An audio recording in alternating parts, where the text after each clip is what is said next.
Hola chicos, vamos a comenzar con este video explicativo que tuvimos en la clase pasada referente al tiempo de la narración en relatos de misterio, detectivescos y de terror. El objetivo de la clase fue reconocer los tiempos de la narración en relatos de misterio. Durante esta clase nosotros vimos una diferencia muy importante en hablar del tiempo de la narración, tiempo del relato, como también del tiempo de la historia. En esta clase solamente nos enfocamos en el tiempo de la narración a partir del tiempo del relato. Para entender el tiempo de la narración tenemos que comprender sus dos factores. En un mundo narrativo, la historia se desarrolla en un tiempo determinado y sus acciones se organizan según un orden temporal específico. Este orden temporal específico, que puede ser cronológico como también no lo puede ser, lo va a designar el autor a partir de las acciones que vaya presentando en la historia, como también los acontecimientos que los personajes vayan recordando o las proyecciones a futuros que van teniendo. En el tiempo de la narración podemos ver distintas vertientes. Por un lado tenemos el tiempo de la historia y por otro lado tenemos el tiempo del relato. El tiempo de la historia es el más fácil de comprender, ya que se refiere al orden cronológico en que transcurren las acciones, es decir, desde el inicio hasta el final. Este orden cronológico siempre va a ser secuencial, desde el principio hasta el nudo, después por el desarrollo hasta el desenlace, y estas acciones van a estar presentadas secuencialmente en orden, sin hacer ningún salto temporal, como también ningún desorden en la presentación de las acciones.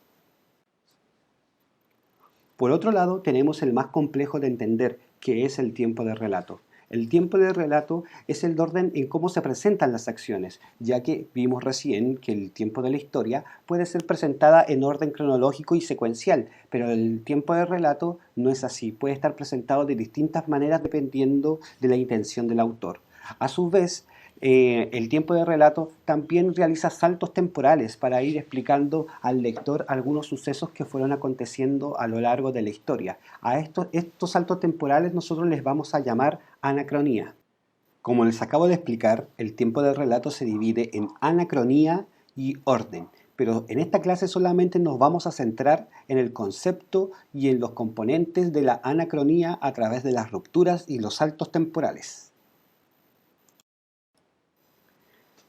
Como dijimos recientemente, la anacronía consiste en la ruptura del orden cronológico temporal de una historia con saltos hacia atrás o hacia adelante, ¿ya? Estos saltos hacia atrás nosotros los vamos a conocer como analepsis, ¿ya? Que van a ser saltos temporales hacia el pasado. Estos saltos temporales pueden variar de dos maneras. En primer lugar tenemos el flashback, que es un desplazamiento brusco hacia el pasado, pero muy breve. Es recordar un suceso puntual del pasado para volver al presente, ¿ya? Y luego tenemos el raconto, que es una retrospección extensa hacia el pasado. Es decir, es distinto al flashback, ya que el flashback es mucho más breve, pero el raconto es mucho más extenso. Generalmente cuando las historias comienzan desde el desarrollo, tienen que realizar un raconto para volver al principio de la historia y luego explicar todos los sucesos que acontecieron hasta el desarrollo para poder entender y para que el lector logre entender cómo se fueron desarrollando esas acciones hasta el desarrollo y poder proseguir hasta el desenlace de la historia. Es decir, la analepsis son saltos temporales hacia el pasado y tiene dos formas de verse: a partir del flashback, que es un salto breve hacia el pasado, y el raconto, que es un salto extenso hacia el pasado. Bien, comencemos con un ejemplo de flashback para entender mejor cuáles son los saltos temporales hacia el pasado, de manera breve. Comencemos. Toda mi vida he sido una persona cuidadosa. No me gusta que las cosas no estén planeadas ni sentir que no sabré qué hacer el día de mañana. Debe ser porque mi padre siempre me inculcó un profundo sentido de responsabilidad. Daniela, no quiero que llegues tarde al colegio. Ya son las 10 de la noche y deberías tu mochila arreglada e irte a dormir. Mañana no te podrás levantar si no te duermes temprano. No volveré a repetirlo. Sí, definitivamente mi padre había sido muy estricto. Bien, ¿en qué momento de este fragmento existe el flashback? Bien, cuando Daniela comienza a recordar las palabras de su padre, específicamente todo lo que está entre comillas, donde dice: Daniela, no quiero que llegues tarde al colegio. En ese momento se produce el flashback. Es un momento muy breve de la historia donde Daniela está recordando qué tan estricto era su padre para poder entender por qué ella en su presente es demasiado cuidadosa y también una persona muy responsable. Bien, después de haber analizado un ejemplo de flashback, vamos a analizar ahora un ejemplo de raconto para entender el salto temporal que se realiza en este pequeño fragmento. Comencemos. Ahora sentado en la banca de la iglesia, me recrimino por lo que pude haber evitado. Varios días antes del accidente, mi madre había discutido con el que se suponía sería su marido, pero lamentablemente la boda se canceló. Ella ya no vive. Era la 1 de la madrugada cuando Jorge, el novio de mi mamá, llegó después de haber salido a tomar con unos amigos. Nunca imaginé que luego de aquella extensa discusión ambos perderían los estribos. No sabían que yo estaba en casa, menos aún que lo escuchando. Haberme enterado de tantas cosas en aquellas horas de intensa discusión me tenía mal, muy mal. No debía haber dejado que esa noche mi madre saliera en el auto, furiosa como estaba. No debí permitirle a Jorge que le enroscara su pasado. Hoy entierro a la mujer que fue mi madre, la misma que pensó en abortarme el día en que supo que estaba embarazada. Una dura verdad que escuché de la boca del que sería mi padrastro.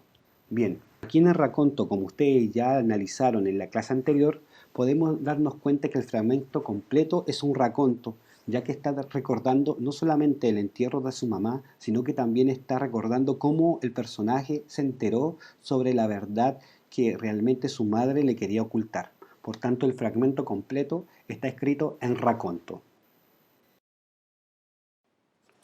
Continuamos con los saltos temporales de la anacronía. En segundo lugar tenemos la prolepsis. En la prolepsis, el narrador anticipa los hechos que aún ocurren, pero que son claves para comprender el relato, ¿ya?